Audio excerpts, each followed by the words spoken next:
What's going on, everybody? King of Dragons 5000 here, coming at you with another figure review. Today we'll be having a look at the Hasbro Power Rangers Lightning Collection Gamestop exclusive, Goldar. And so here we have Goldar posed and out of the packaging. Before we have a look at the figure, let's take a look at what the figure comes with. He of course does come with his wings that you just peg onto his back, and they fit on really well. I do like the way they are. The only problem I have with them is they're a little rubbery, and I'll get more on that in the details. As far as accessories for Goldar goes, he does come with 2 pairs of hands. He comes with a pair of grip hands. He comes with a style pose right hand. He comes with a fist hand. And then we also do get Goldar's sword, which looks really good. It is done in a silver plastic, and it does have a really nice effect piece that goes on it. So overall, Goldar does come with what you would expect him to come with. I really don't know what more you would want Goldar to come with. Maybe an alternate set of wings where you can recreate Season 1 where it was just the ends of his wings. But overall, this does look like a really nice figure. So let's actually take a closer look at Goldar. And so here we have a closer look at Goldar, and Hasbro did a really good job sculpting this figure. Now, there are some issues I do need to talk about regarding Goldar. Now, he's a phenomenal sculpt, and what Hasbro did here, it's a really, really good job. I am really impressed with the amount of detail on Goldar. Unfortunately, the colors are all off on this figure. Now, I think you can argue that this might be the comic book Goldar, just because his face is a lighter shade of blue. If we're basing it off the TV series, his face should be a really dark blue, almost navy. This is actually a really muted blue. It's kind of on the lighter side. Again, you can argue it might be comic book Goldar, but it says Mighty Morphin on the packaging, so I'm saying this should be the Mighty Morphin Goldar with the really dark blue face. Another thing to note is that he's not really gold. He's kind of this semi-gold plastic that Hasbro decided to mold the entire figure out of. It looks good under my lights, but it does have that same issue that the Gold Ranger had for the, what was it, the Legacy Collection, where he looks like butterscotch. It's not as bad, but I would have liked to see a better gold. Now, talking about the gold, it is on the lighter side. In the cartoon, or not the cartoon, but the TV series, Goldar was like a really dark gold color. He was almost bronze.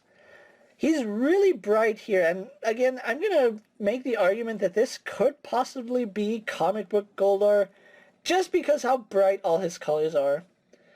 There's nothing wrong with that, it's just something I'm pointing out. Having a look at his wings, I did say we'll talk about these. They're a really good sculpt. You can see they are painted on the inside to have a little bit of detail right here. We can have a little bit of blue wash going throughout the feathers. And they do carry over that same metallic gold plastic that he's cast in. We do have a little paint detail right there. Now, his wings are a really soft material. I don't know why Hasbro made his wings out of a rubbery material. That kind of does make him a little bit back heavy. You have to have the wings positioned just right so they don't throw off the balance of this figure. But I would have liked to see these out of a lighter plastic. I don't know why they went with a really gummy, almost rubber material, because you can see he has a tendency to lean back. And you can fix that just by repositioning his torso, and it's a lot of work.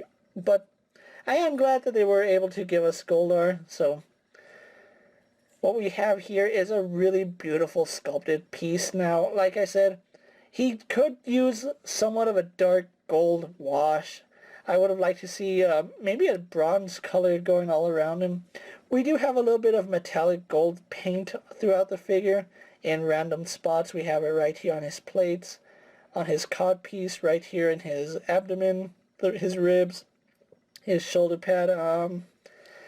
It looks like that's the only place right back here where his tail is connected.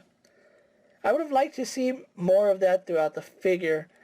Other than that, yeah, I still think he's wonderfully done. You can see he's sculpted wonderfully.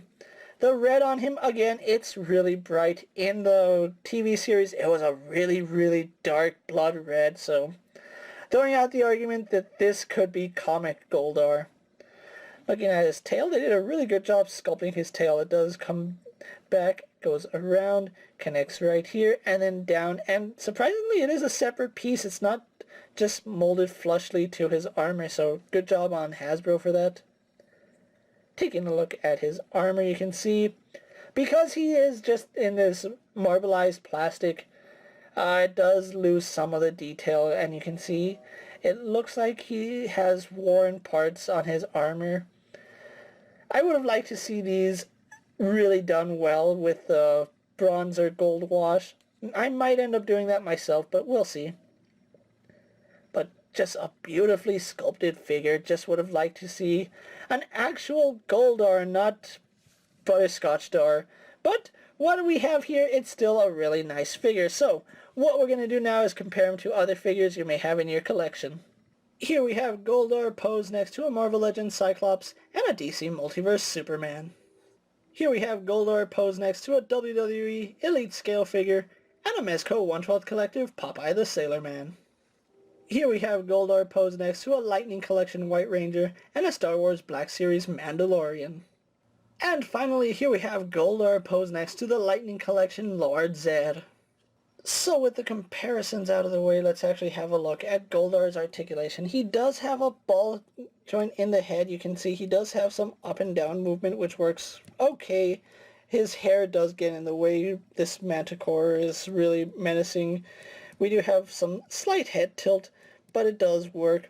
He does have a hinge in the neck, which lets him look down a little bit, and does let him look up a little bit, but again, his hair gets in the way, so that is a little bit unfortunate.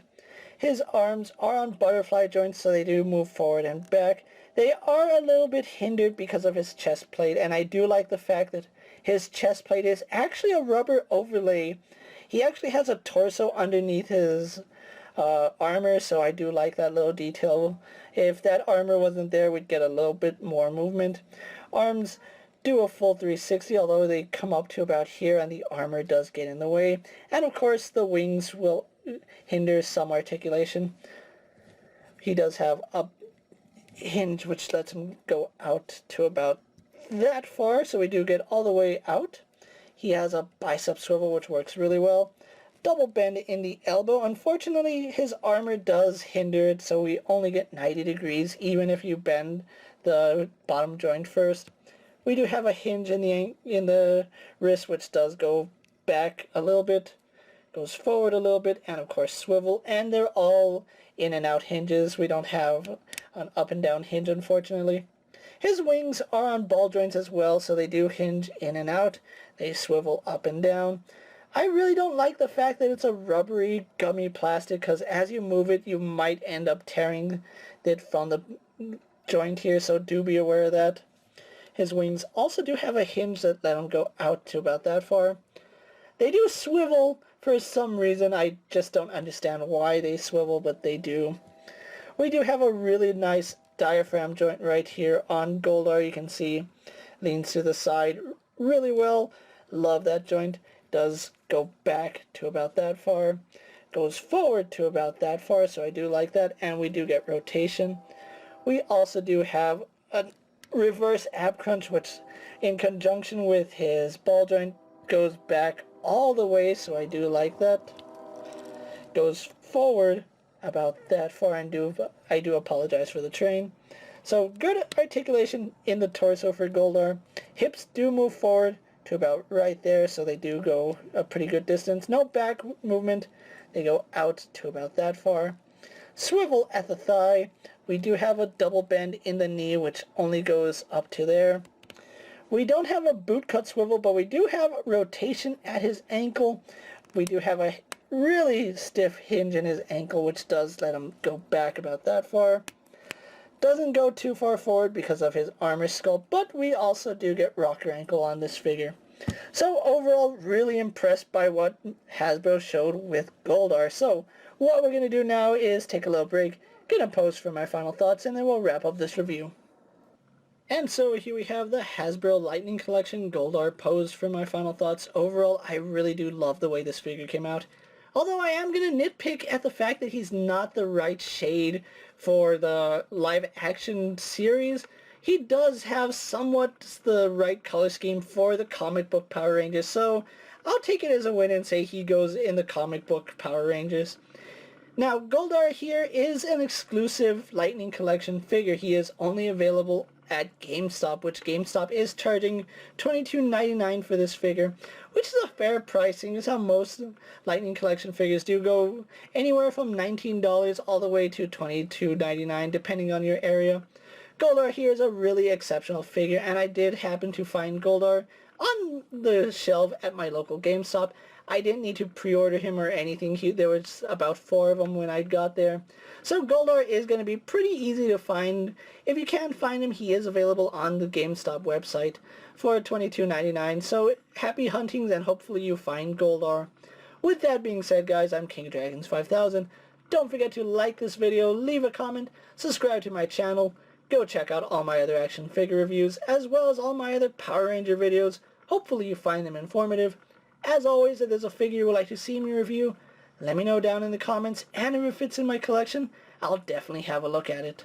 While you're at it, check out my Instagram account for new and exciting action figure photos. Ring that bell to be notified every time I upload a video, because subscriptions just don't do it anymore. You gotta ring that bell just so you don't miss out on any of my videos. Until next time, guys, I'll see you later. Take care, everyone.